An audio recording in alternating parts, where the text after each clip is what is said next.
ICSE class 10th के biology question को with answer explanation के साथ डिस्कस कर लेते हैं, जो सिलेबस सेमेस्टर 1 के हिसाब से काफी इंपॉर्टेंट है। फर्स्ट क्वेश्चन जिसके अंतर्गत 5 एमसीक्यू हैं। Equipment use to determine the rate of transpiration in plant, तो उस इक्विपमेंट को पोटोमीटर कहते हैं। पोटोमीटर को यूज किया जाता है मेजर करने के लिए रेट ऑफ ट्रांसपिरेशन, और यह वाटर को अपटेक करता है इन दोनों चीज को लेकर। सेकेंड है material used to dissolve the chlorophyll pigment while testing a leaf for starch, तो इसके लिए आपको ऑप्शन 4 सही है। मिथाइलेटेड स्पिरिट को यूज किया जाता है कि क्लोरोफिल को डिसॉल्व कर दिया जाए और इस पिगमेंट से आपको स्टार्च जो लीफ में मौजूद है उसको टेस्ट किया जाए। फिर थर्ड क्वेश्चन है cross between two parent having one pair of contrasting character, यहाँ पर इसके लिए वन पेयर है तो मोनो हाइब्रिड क्रॉस होगा, क्योंकि मोनो हाइब्रिड क्रॉस में दो टाइप के प्लांट को सेम स्पेसीज के कंसीडर किए जाते हैं और ट्रांसमिशन होता है एक कैरेक्टर, तो मोनो हाइब्रिड कहते हैं। Phenomenon by which living or dead plant cell absorb water by surface attraction, इसको इम्बाइबेशन कहते हैं, जिसमें कोई भी प्लांट होता है जो डेड हो गया या लिविंग हो गया, वो सरफेस वाटर अट्रैक्शन के द्वारा वाटर को एब्जॉर्ब करता है। E a cell organelle directly involve in genetics, इसको हम लोग न्यूक्लियस कहते हैं, क्योंकि न्यूक्लियस में ही ऐसा फंक्शन होता है। फिर आपके पास fill in the blanks with appropriate word के साथ है, तो क्वेश्चन नंबर 2 को हम लोग बनाएंगे। यहाँ पर पहला क्वेश्चन है कि NADP इज एक्सपेंडेड एज, इसका फुल फॉर्म क्या होगा, तो निकोटीमाइड एड्रेनलिन डेन्यूक्लियोटाइड एंड फॉस्फेट कहते हैं। तो इससे आपको ऑप्शन नंबर ए का 4 सही है, 2 में ए का 4, क्योंकि निकोटिनामाइड एडेनोसाइन डिनोक्यूलस फॉस्फेट यही इसका फुल नेम है। फिर B question cobalt chloride paper will turn dash faster due to the presence of more stomata at dorsal surface of leaf, यहाँ पर आप देखते हैं तो यह पिंक कलर में बदल देता है, क्योंकि कोबाल्ट क्लोराइड जो होता है पेपर, ये अक्सर लाइट के साथ इंटरेक्शन भी करने की प्रवृत्ति रखता है। तो यहाँ पर अगला क्वेश्चन उसी से संबंधित थोड़े मोटे लाइट रिएक्शन, तो ग्रेन्युअम डार्क रिएक्शन क्या करेगा, तो आप इसमें क्या भरेंगे, लाइट रिएक्शन का ग्रेन्युअम से होता है, तो डार्क रिएक्शन को आप किससे करेंगे, इसके लिए आपको स्टोमा होगा या स्टोमा भी, क्योंकि ऐसा होता है कि लाइट रिएक्शन अकर होता है ग्रेन्युलम में ऑफ क्लोरोप्लास्ट, और डार्क रिएक्शन होता है जो स्टोमा में होता है ऑफ क्लोरोप्लास्ट, वो भी क्लोरोप्लास्ट का पार्ट है। फिर डी है cell sap of root hair, root hair के सेल सैप को हम लोग कहते हैं हाइपोटोनिक, तो हाइपोटोनिक हो जाएगा। फिर E dash bond are present between two complementary nitrogenous base of DNA, DNA के नाइट्रोजनस बेस के लिए हम लोग हाइड्रोजन को लेते हैं, ये आपके पास सही ऑप्शन हो जाएगा। फिर क्वेश्चन नंबर 3 है जिसको आप देख लीजिए, choose the correct answer from each of the 4 option given below, some adaptation found in plant to reduce the rate of transpiration, तो ये सनकेन स्टोमाटा होता है, मॉडिफाइड लीव्स भी होता है, इंटू स्माइन presence of thick layer of cuticle on the leaf surface, तो इसलिए हमारे पास करेक्ट आंसर हो गया all above these. B bacteria can not survive in highly salted pickle because, इसका सबसे बड़ा कारण यह होता है कि बैक्टीरिया है साल्ट इनहिबिट रिप्रोडक्शन, ये बात आपके पास गलत है। फिर no favourable environment that led to bacteria dead, यह भी बात आपके पास गलत है, लेकिन bacteria do not get enough light for photosynthesis, इसके कारण बैक्टीरिया डेड कर जाता है। अभी आपको H1N1 वायरस हो गया, तो ये वायरस है और बैक्टीरिया में अंतर थोड़ा सा होता है। फिर which of the following is not the phase of light reaction, light reaction का जो फेज आपके पास नहीं पाया जाता है ये कार्बन डाइऑक्साइड होता है। In which stage the cell cycle will RNA polymerise enzyme can more active.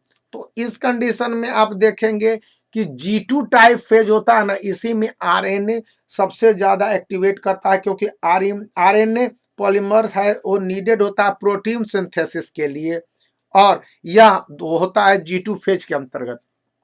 फिर क्वेश्चन ई है, a genotype can be described, genotype को आप डिस्क्राइब कर सकते हैं। तो जीनोटाइप को आप डिस्क्राइब करने के लिए देखिएगा कि shifting of gene position in chromosome, chromosome में आप जीन पोजीशन को शिफ्ट करते हैं। ये तीनों नहीं होंगे क्योंकि हेरिडिटरी ट्रेट वाला दूसरा हो जाएगा, मेकअप ऑफ ऑर्गेनिज्म और मेकअप ऑफ हेरिडिटरी मेकअप ये सभी नहीं होते हैं।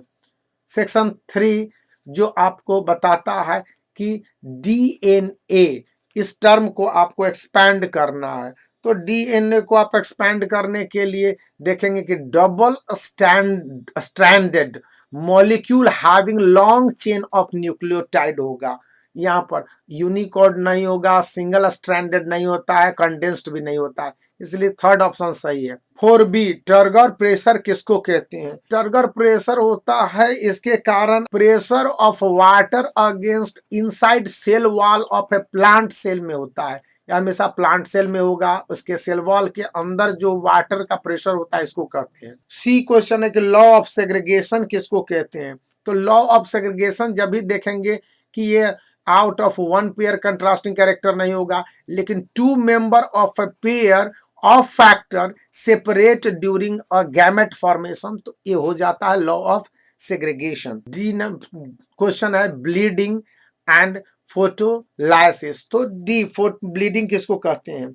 तो ब्लीडिंग के अंतर्गत oozing out of water drop from injured edge और टिप्स किसी तरह की होती है, तो इसको हम लोग ब्लीडिंग कहते हैं। 3 ऑप्शन सही है। फोटोलाइसिस उस कंडीशन या सिचुएशन को कहेंगे जब स्प्लिटिंग ऑफ वाटर करता है molecule into hydrogen and oxygen ion in the presence of light. ये फोटोसिंथेसिस का पार्ट है, इसलिए हम लोग 3 ऑप्शन को सही ठहराएंगे। ये दोनों ऑप्शन गलत हैं, यहाँ पर एटीपी कन्वर्सेशन वाला भी गलत है। 5 का है state the exact location of cristae. तो क्रिस्टे के लिए होता है individual flattened stack of membranous structure के बारे में ये बात करता है। तो इस कंडीशन में आप देखेंगे कि इंडिविजुअल फ्लैटेंड स्टेट यही है, तो ये करेक्ट ऑप्शन है। फिर बी है सेंट्रोमियर।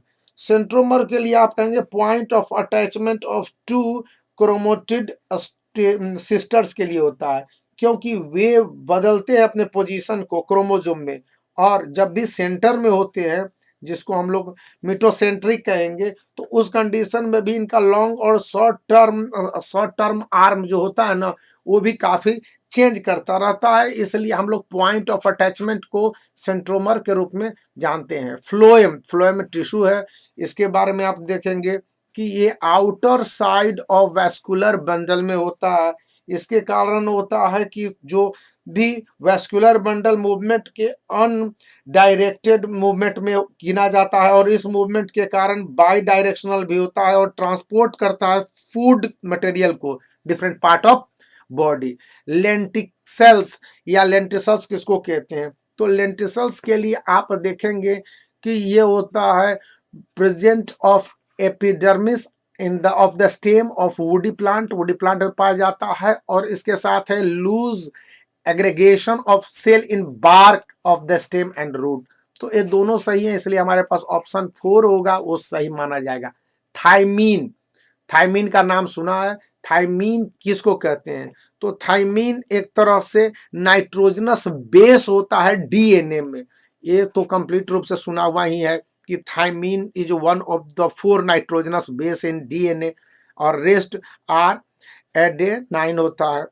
फिर 6 क्वेश्चन है कि क्रोमोटिड थ्रेड किसको कहते हैं? तो क्रोमोटिड थ्रेड अलाउ करता है सेल को स्टोर करने में 2 कॉपीज, तो इसलिए हम लोग यहाँ पर ये ऑप्शन 4 को दे देंगे। फिर स्ट्रोमा, स्ट्रोमा भी एक तरह का कैरेक्टरिस्टिक है जो site of dark reaction of photosynthesis के बारे में जाना जाता है। फिर site of light independent phase of photosynthesis के बारे में भी कहता है। इसलिए हमारे पास ऑप्शन 1 एंड 2 वाला सही होगा। क्यूटिकल के बारे में अगेन आपके पास आ गया है कि क्यूटिकल है। ये क्यूटिकल के बारे में एक बात अच्छी तरह से जान लीजिए कि wax like layer on the epidermis leave to reduce transpiration, transpiration को रिड्यूस करने के लिए होता है। इसको आप सही टिक कर देंगे। गार्ड सेल किसको कहेंगे? तो गार्ड सेल हमेशा याद रहिएगा रेगुलेट करता है opening and closing of stomata in leaves, leaf में जो छेद होते हैं। फैसिलिटेट करता है ट्रांसपिरेशन और एक्सचेंज ऑफ गैसेस को, इसलिए आपके पास regulate opening and closing of stomata होगा। अब न्यूक्लियोटाइड किसको कहेंगे हम लोग? तो न्यूक्लियोटाइड है जो कि अ काइंड ऑफ कैरेक्टर होता है जिसमें कि ये मतलब कि स्ट्रक्चर होता है जिसको स्टोर करता है, ट्रांसफर करता है जेनेटिक इंफॉर्मेशन को। फिर ये सेल डिवीजन है, प्रोटीन सिंथेसिस करता है और सेल सिग्नल करता है, मेटाबॉलिज्म करता है, एंजाइम रिएक्शन भी है। तो यहाँ पर चारों ऑप्शन सही होने के कंडीशन में हमारा 4 नंबर करेक्ट ऑप्शन है। थर्ड है, आप इस डायग्राम को स्टडी कीजिए। यहाँ पर 1 है, यहाँ पर 2 है, फिर यहाँ पर 3 और 4 है। इसके आधार पर हम लोग बहुत सारे क्वेश्चन के आंसर को देंगे। तो पहला क्वेश्चन है which of the following options correctly labelled for the stage of mitosis. तो मिटोसिस के अंतर्गत आप पहले को सेंट्राइल कहेंगे, दूसरे को आप कहेंगे कि यह स्पिंडल फाइबर है, थर्ड को कहेंगे कि क्रोमेटिड्स है, फोर्थ को कहेंगे सेंट्रोजोम या सेंट्रोमीटर है, सेंट्रोजोम नहीं कहेंगे, सेंट्रोमीटर कहेंगे। तो इस कंडीशन में थर्ड ऑप्शन सही होता है। Which stage is being shown in figure A. तो फिगर ए में सेपरेटली कौन सा स्टेज है? तो ये एनाफेज का स्टेज है, क्योंकि यहाँ पर आपको सेंट्रॉयल शो कर रहा है और यहाँ पर स्पिंडल फाइबर शो कर रहे हैं। थर्ड है at what stage chromosome line up at the equator. Equator मतलब सेंटर में लाइन अप कर जाएगा, तो उसके लिए आपको मेटाफेज का ही स्थिति होना है और उसी कंडीशन में ये लाइन अप करता है। तो इसका फिर फोर्थ नंबर क्वेश्चन जो डी है, हम उसको देख लेते हैं कि डी क्या कह रहा है। तो कहता है कि which of the following occur only in meiosis not in mitosis. तो मियोसिस में आप देखेंगे कि पेयरिंग ऑफ होमोलोगस क्रोमोसोम का बहुत बड़ा रोल होता है। फिर E how many chromosome will each daughter cell have after completion of above division. तो ये डिवीजन होगा तो इसमें कितने सिस्टर सेल हो जाएंगे? तो स्वाभाविक रूप से 2 है, 4 सिस्टर सेल हो जाएंगे। इसके पीछे जो सबसे बड़ा रीजन है कि each daughter cell have 4 chromosome as in mitosis process. Again आप एक फिगर देख लीजिए, ये फिगर है stem, some part of a stem का है और both fresh shoot of a green herbaceous का है, हर्बेसियस का प्लांट का है और रिमूव किया गया lower and is deep in water. तो डायग्राम को आपको दिखाया गया है, ए और बी डायग्राम है और इसके आधार पर आपको कुछ क्वेश्चन है तो यहाँ पर देख लेंगे और हम लोग अब क्वेश्चन को देखते हैं। फिगर को आप बहुत अच्छे तरह से देख लीजिए। अब हम लोग क्वेश्चन को यहाँ पर देखते हैं। Choose the correct explanation for the result. अब इस रिजल्ट के लिए आपको करेक्ट एक्सप्लेनेशन होना होगा, देखना होगा। तो पहला है कि phloem is removed and xylem is intact in plant A. यहाँ पर ये सही है कि फ्लोएम को रिमूव किया गया और जाइलम को इंटैक्ट किया गया है। फिर जाइलम इज रिमूव्ड, नहीं जाइलम को नहीं रिमूव किया गया है, नहीं तो वाटर ही कैसे जाएगा। फिर phloem is intact, xylem is removed in plant B, plant B में ये काम किया गया है। तो यहाँ पर 1 और 3 सही होने के कंडीशन में हमारा थर्ड ऑप्शन है सही है। B question chloroplast and photosynthesis, xylem and dash होता है। तो वाटर के लिए ही आपके पास होगा, वाटर और मिनरल का जो ट्रांसपोर्टेशन होता है, chloroplast and photosynthesis, xylem and water synthesis. अब थर्ड है सी, जो ऑप्शन का सी क्वेश्चन है कि root pressure is maximum when. तो रूट प्रेशर उसी समय मैक्सिमम होगा जब ट्रांसपिरेशन होगा वेरी लो एंड एब्जॉर्प्शन बहुत ऊंचे होता है, क्योंकि रूट प्रेशर डेवलप करता है जाइलम सैप को, और वो रूट होता है वो जो कि प्लांट में, और ये मैक्सिमम होगा रेनी सीजन में जब ट्रांसपीरेशन लो होता है और absorption of water by root बहुत ज्यादा होता है। फिर क्वेश्चन नंबर डी है कि mineral salt are absorb by root from soil in form of, तो इसके लिए आप देख लेंगे कि ये वेरी डाइल्यूट सॉल्यूशन होता है।